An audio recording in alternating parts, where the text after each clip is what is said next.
நீங்கள் பார்த்துக் கொண்டிருப்பது 24 நியூஸ் தமிழ். கள்ளக்குறிச்சி மாவட்டம் நீலமங்கலம் ஏகேடி பள்ளி வளாகத்தில் மாவட்டத்தில் உள்ள அனைத்து தனியார் பள்ளி வாகனங்களை மாவட்ட ஆட்சியர் MS பிரசாந்த் ஆய்வு செய்தார். அப்போது தீத்தடுப்பு கருவிகள், எமர்ஜென்சி வழி மற்றும் மாணவர்கள் அமரும் இருக்கைகள் குறித்து ஆய்வு செய்தார். மேலும் தீயணைப்பு நிலைய அலுவலர் சக்திவேல் தலைமையில் வாகனங்கள் தீப்பற்றி எரியும் போதும் விபத்தில் சிக்கிக் கொள்ளும் போதும் மேற்கொள்ள வேண்டிய முன்னெச்சரிக்கை நடவடிக்கைகள் குறித்தும் விளக்கம் அளித்தார்.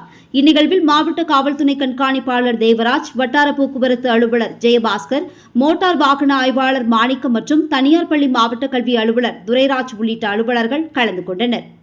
24 நியூஸ் தமிழ் செய்திகளுக்காக கள்ளக்குறிச்சி மாவட்ட செய்தியாளர் KS பெரியசாமி.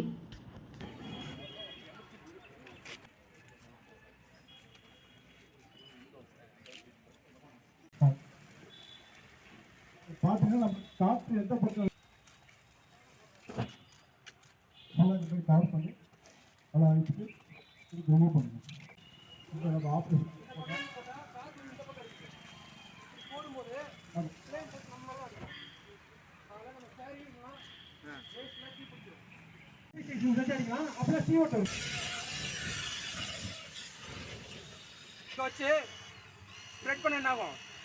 காலு கேப் கிடைக்கும், ஈஸியாக ரெஸ்க்யூ பண்ணிடலாம். சப்போஸ் கம்பி நிறைய மாட்டிக்கிச்சு, அந்த TMT கம்பியில் ஏற்றிட்டு போவாங்கல்ல, இல்லை நாளைக்கு மாற்றிக்கலாம்னு நினைக்காதீங்க, சரிங்களா? குழந்தைகளின் உயிர் உங்கள் கையில்.